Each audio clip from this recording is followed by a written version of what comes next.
It was 2:33 in the morning when the heart monitor in room 7 began to beep. A sharp, insistent sound that tore through the corridor's silence like a knife. But there was a detail that froze Dr. Richard's blood. That room had been empty for 3 days, since John Miller, a 72-year-old man, had died of acute myocardial infarction at 2:33 in the morning, in the same bed, at the same time. The chart was signed, the body had been taken away, and the room closed. Or at least, it should have been. Richard felt sweat running down his back as he looked at the monitor screen. The name flashing there wasn't just any patient's, it was John Miller's, the same man he himself had declared dead, the same man whose death certificate he had signed with his own hands. But there, at that moment, the monitor showed a stable heart rhythm, as if John's heart was still beating, as if he were still alive. And then, before Richard could react, he heard a weak voice coming from inside the room. "Doctor, you finally came. I was waiting." The door to room 7 was ajar, as if someone had left it that way on purpose. Richard pushed it slowly, feeling the weight of every inch, as if he were opening not just a door, but a portal to something that shouldn't be seen. The smell inside the room was strange, not of disinfectant, not of illness, but of something old, like dust and memory. And there, lying in the bed, was John Miller. Not as a ghost, not as a shadow, but as a man of flesh and bone, wearing the same hospital gown he wore on the day of his death, the same weak smile, the same eyes that seemed to see beyond those walls. "You shouldn't be here," Richard murmured, his voice trembling, while the monitor continued to beep, marking a perfect heart rhythm. John just smiled, as if he knew a secret that Richard couldn't yet comprehend. "Death is just a word, Doctor," he said, his voice hoarse as if coming from far away. "The heart doesn't accept what the mind doesn't want to see." And then, very slowly, he extended his hand, as if expecting Richard to hold it. But it wasn't the hand of a living man. It was cold. Too cold. Richard backed away, his heart beating so hard he was sure he would faint. But before he could run away, the monitor stopped beeping. The heart rhythm on the screen disappeared, replaced by a flat line. John Miller was still smiling, but his eyes, those eyes that seemed so alive seconds before, were now empty. Dead. As they should be. And then, as if answering Richard's thought, John's voice echoed again, this time not from his motionless lips, but from the room itself, from the walls, from the air. "You'll come back, Doctor, because some promises can't be broken, not even by death. If you also want to discover what John Miller wants from Dr. Richard, and why he can't rest in peace, don't go anywhere. This mystery is just beginning. And if you like stories that mess with your head and won't let you sleep, hit that like button, subscribe to the channel, and turn on notifications so you don't miss the next episode. Because believe me, you won't want to miss this. The corridor of St. Luke's Hospital always had a peculiar smell at night, a mixture of alcohol, burnt coffee, and silent despair. The fluorescent lights flickered as if tired of illuminating so much pain, and the sound of Richard's footsteps echoed on the worn linoleum, as if he were the only living being in that labyrinth of shadows and sighs. He tried to cling to routine, as he always did. He checked patients' vital signs, adjusted IVs, responded to nurses' calls with a forced smile. But the image of John Miller in room 7 wouldn't leave his mind. Those eyes. That smile. That monitor beeping as if death were just a mistake, a system error that could be corrected with a reset. In the nursing station, Sister Margaret was sitting behind the desk, her thick, gnarled fingers leafing through a prayer book. Her rosary never left her neck, and her eyes, small and sharp, seemed capable of seeing through people. "You're pale, Doctor," she said without looking up. "Night shift isn't for the weak of spirit." Richard swallowed hard, trying to disguise the tremor in his hands. "Sister Margaret, room 7. It's empty, isn't it?" The nun finally looked at him, and there was something in that look that chilled Richard to the bone. It wasn't concern. It was something older, deeper. Fear. "It should be," she replied dryly. "Just as it should be closed and locked." Richard felt a chill. "But I saw—" "You didn't see anything," she cut in, closing the book with a thud. "That room isn't for the living. And it certainly isn't for the curious." But how not to be curious? How to ignore the fact that a dead man had spoken to him? That a monitor had registered a heartbeat where there should be none? Richard went to the medical archive, a cramped room at the end of the corridor, where the smell of mold and old paper dominated. The shelves creaked under the weight of dusty folders, and the weak light from the hanging lamp made shadows dance on the walls like restless souls. He searched for John Miller's chart. There it was. Death confirmed. Cause, acute myocardial infarction. Date, 3 days ago. Time, 2:33 a.m. Signed by himself. But then, among the documents, he found something that shouldn't be there. A nursing report dated that same night with a handwritten note. Patient in room 7 reports chest pain. Calls for Dr. Richard. Signed by the on-duty nurse with current date and time. This didn't make sense. John Miller was dead. And yet, someone, or something, had registered his presence as if he were still there, breathing, suffering, waiting. Richard felt his hands sweat as he flipped through the chart. Among the papers, a photo fell to the floor. It was John Miller, younger, smiling next to a girl about 8 years old, the two embracing in front of a simple house. On the back, a date, 12 years ago, and a phrase, "My Lucy, my everything." Something inside him twisted. He knew this pain. The pain of losing someone who shouldn't have gone. The pain of an unfulfilled promise. Suddenly, the light flickered, and for a second, Richard swore he saw a small, fragile shadow pass through the corridor, as if it were the silhouette of a child. When the light came back, there was no one. Just silence, heavy as lead. He needed answers. He needed to know what was happening. But when he turned to leave, Dr. Williams was leaning against the door, arms crossed, skeptical look as always. "What are you doing here, Richard?" she asked, her voice dry. "Looking for ghosts?" He didn't respond. He couldn't. She took the chart from his hands, flipped through it quickly, and laughed. "Stress, Richard. You're seeing things. Room 7 has been empty for days, and John Miller is dead. You signed the certificate yourself." But then her eyes stopped on the photo. The smile disappeared. Who is this child? Richard didn't know. But before he could answer, a scream echoed through the corridor. It wasn't a scream of pain. It was a scream of terror. "Doctor, come quick!" It was one of the nurses' voices, coming from the direction of room 7. Richard and Dr. Williams ran, their hearts beating in the same accelerated rhythm.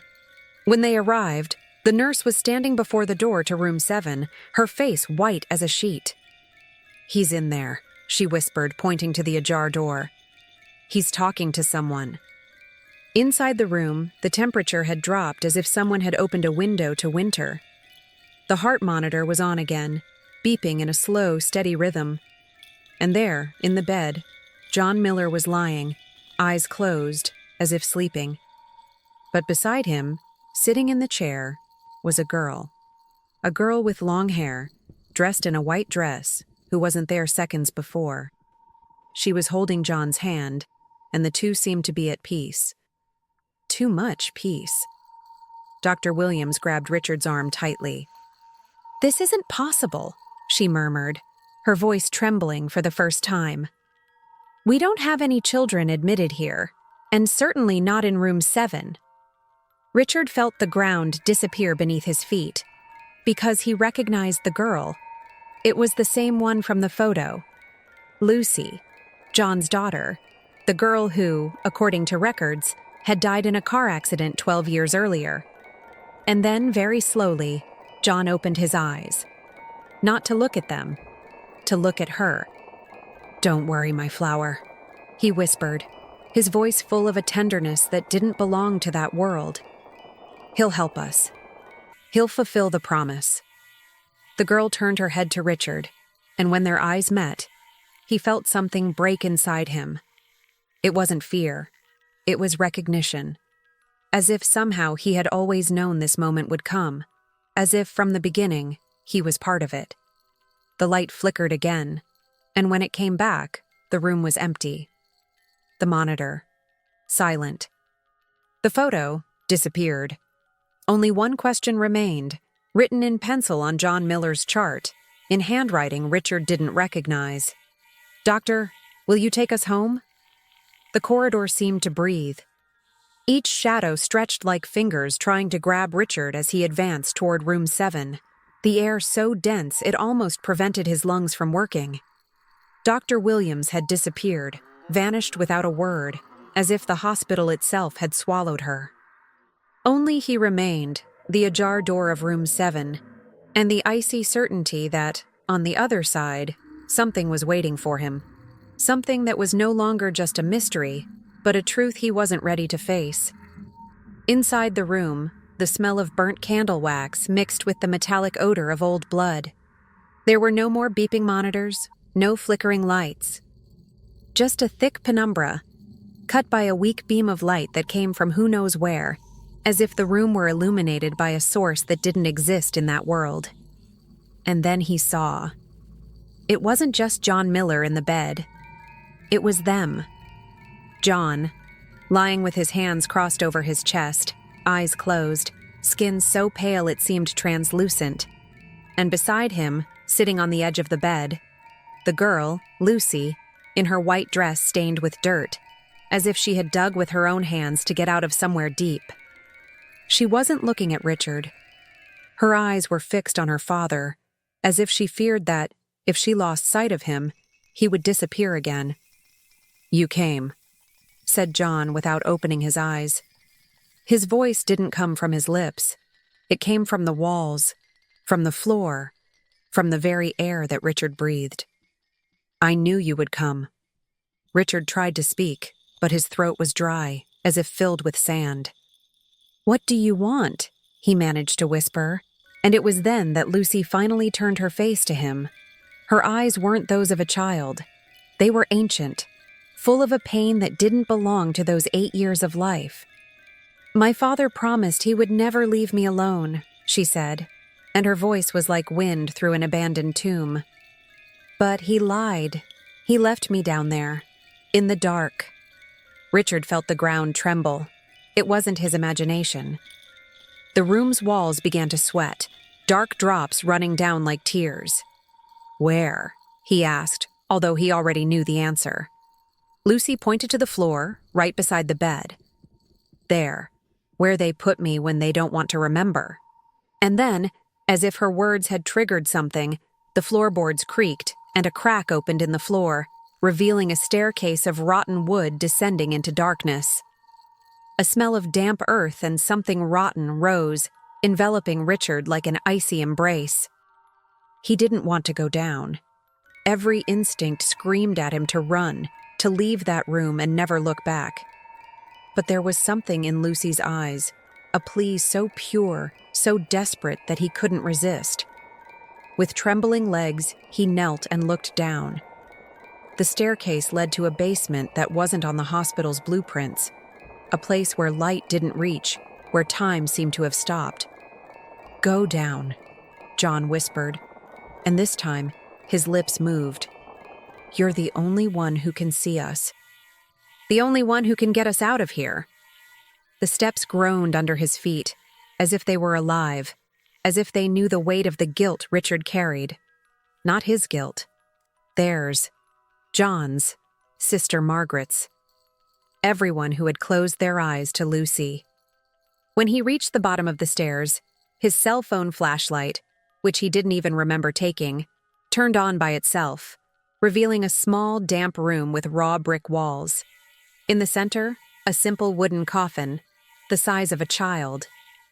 And on it, a rag doll, dirty with earth, with hand-sewn eyes. "They said I didn't exist," Lucy murmured, now beside him, although Richard hadn't heard her come down. "They said it was better that way, that my father couldn't bear the pain.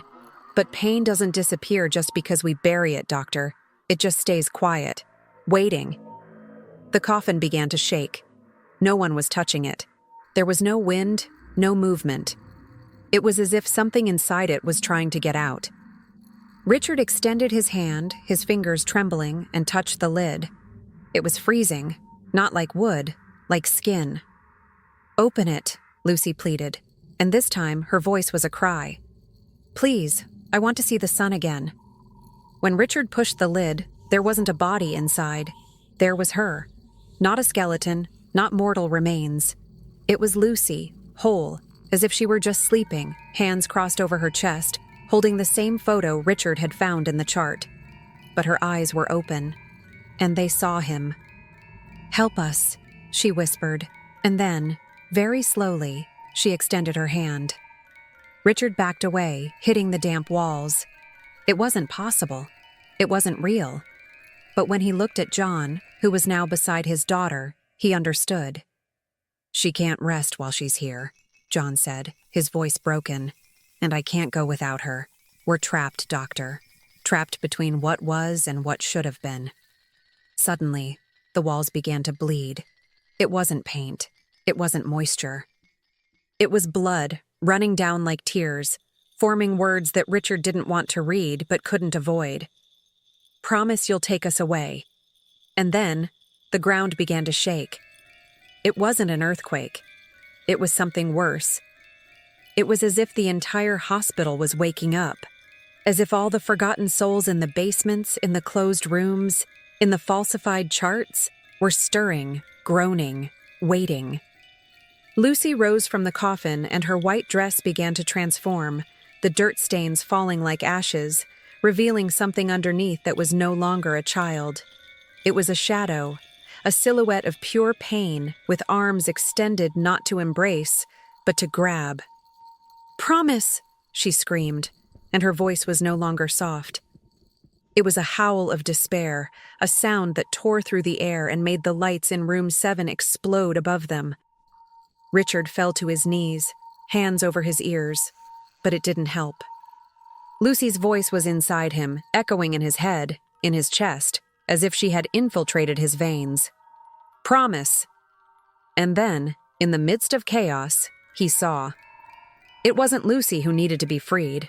It was him, John, the man who had died of sadness because he couldn't fulfill his last promise, the man who had been trapped between life and death, waiting for someone who could do what he couldn't.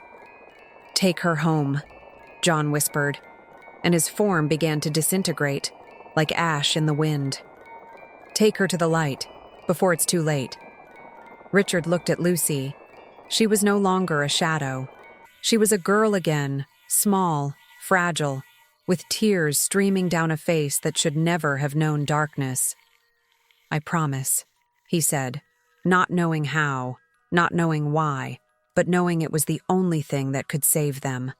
All of them. The instant the words left his mouth, the ground stopped shaking. The walls stopped bleeding. And Lucy smiled. A true smile, for the first time. "Thank you, Doctor," she said, and then, very slowly, began to dissolve, like smoke in the wind. John followed her, his contours fading, until only the photo remained on the floor, now clean, as if it had never been buried. But when Richard climbed the stairs, running as if hell itself were on his heels, he knew. It wasn't over. Because when he reached the corridor, Sister Margaret was there, standing before the door to room 7, the rosary broken in her hands, her eyes full of a terror that went beyond death. "You shouldn't have done that," she whispered, and her voice was a warning. "Now he knows you can see them, and he'll come back. Always comes back." Richard didn't have time to ask who he was, because that's when all the hospital lights went out. And in the dark, a voice that wasn't John's, nor Lucy's, nor anything he had ever heard, whispered right in his ear, Thank you for freeing them, Doctor. Now it's your turn. And you? What would you do if you discovered that unfulfilled promises can come back to collect, even after death? Richard kept the photo in his pocket like a talisman, a piece of truth that couldn't be erased. The sun was already high when he got home, but the apartment seemed darker than ever. The walls, the furniture, even the silence had a different quality, as if the world he knew had shifted slightly, revealing something that had always been there, hidden beneath the surface. He sat on the couch, his hands still trembling, and looked at the clock. 2:33 a.m. The same time John Miller had died. The same time the monitor in room 7 had started beeping. The same time that, now, his own phone began to vibrate on the table. It was an unknown number. Richard answered, and on the other end there was only static. But then, a voice. It wasn't John's. It wasn't Lucy's. It was a voice he didn't recognize, but that, somehow, he already knew. A voice that seemed to come from inside himself. "Doctor," the voice whispered, and the sound was like dry leaves being crushed underfoot. "You fulfilled your promise, but every promise has a price." Richard felt the air leave his lungs. "What price?" he asked, although he already knew. The voice laughed, and the sound was like glass breaking. "Now you see them. All of them. Those who were forgotten. Those who couldn't leave. They'll come to you, Doctor. Because you're the bridge. You're what stands between life and what comes after." The call dropped. Richard stared at the phone, feeling his heart beat so hard it hurt. He tried to convince himself it was just his imagination, just fatigue, just the stress of the shift. But when he looked at the mirror in the hallway, he saw something that froze him. It wasn't his reflection. Or rather, it wasn't just his reflection. Behind him, right in the dark corner of the apartment, there were two silhouettes, John and Lucy. Not as ghosts, not as shadows. As if they were part of the light, part of the air, part of the very reality he had never noticed before. John smiled. Lucy waved. And then, very slowly, they disappeared, like smoke in the wind. Richard fell to his knees. Not from fear, from understanding. Because he finally understood. It wasn't about hauntings. It wasn't about ghosts. It was about remembrance. About giving voice to what was silenced. About carrying what others didn't have the courage to see. And now, he was part of it. Not as a victim, as a guardian. In the days that followed, Richard tried to return to routine. He saw his patients, smiled at the nurses, pretended everything was normal. But at night, when the hospital became quiet, he heard voices, whispers, calls. They weren't threats, they were requests. "Doctor, see me. Doctor, hear me. Doctor, don't let me be forgotten." He began to write down the names in a notebook. Names of patients who had died alone. Names of children no one mourned. Names of people the world had chosen to forget. And as he wrote, he felt something settle inside him, as if, by acknowledging them, he was freeing not only them, but himself. A week later, he returned to room 7, not out of obligation, by choice. When he opened the door, there were no more shadows, no voices, no smell of burnt wax. Just an empty room, bathed in sunlight. But on the windowsill, there was a white rose. Fresh, as if it had been placed there at that very moment. Richard picked it up, and between the petals, he found a folded note. For those who carry the light, it read. There was no signature. It didn't need one. He knew then that he wasn't alone. That he never was. That John and Lucy weren't ghosts, but guides. That the fear he had felt wasn't a punishment, but a gift. Because fear, when faced, transforms into courage. And courage, when shared, transforms into redemption. That night, Richard dreamed, not of nightmares, of an open field, under a starry sky, And there they were, John, Lucy, and dozens of others, all smiling, all at peace. And when he woke up, he knew what he had to do. The next day, he went to the hospital chapel. Not to pray, to speak, to remember. He lit a candle for John, another for Lucy, and then one by one for each name in his notebook. And as the flame danced, he felt something close inside him, not the pain, not the fear, but the cycle.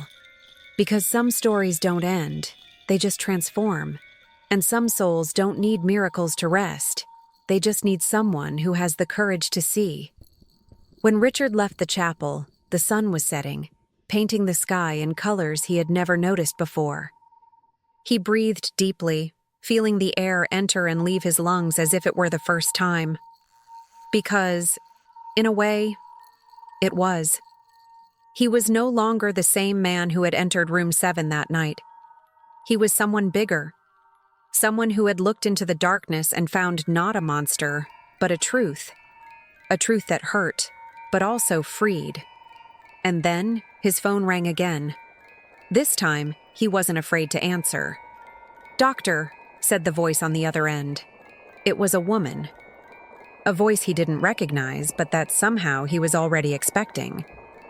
"I need you to see me, because no one else can." Richard closed his eyes, smiled, and replied, "I'm here." Because now he knew. Fear wasn't something to be avoided.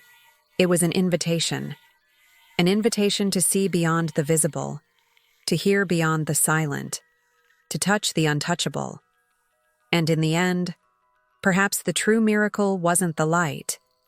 In the end, perhaps the true miracle was the fear.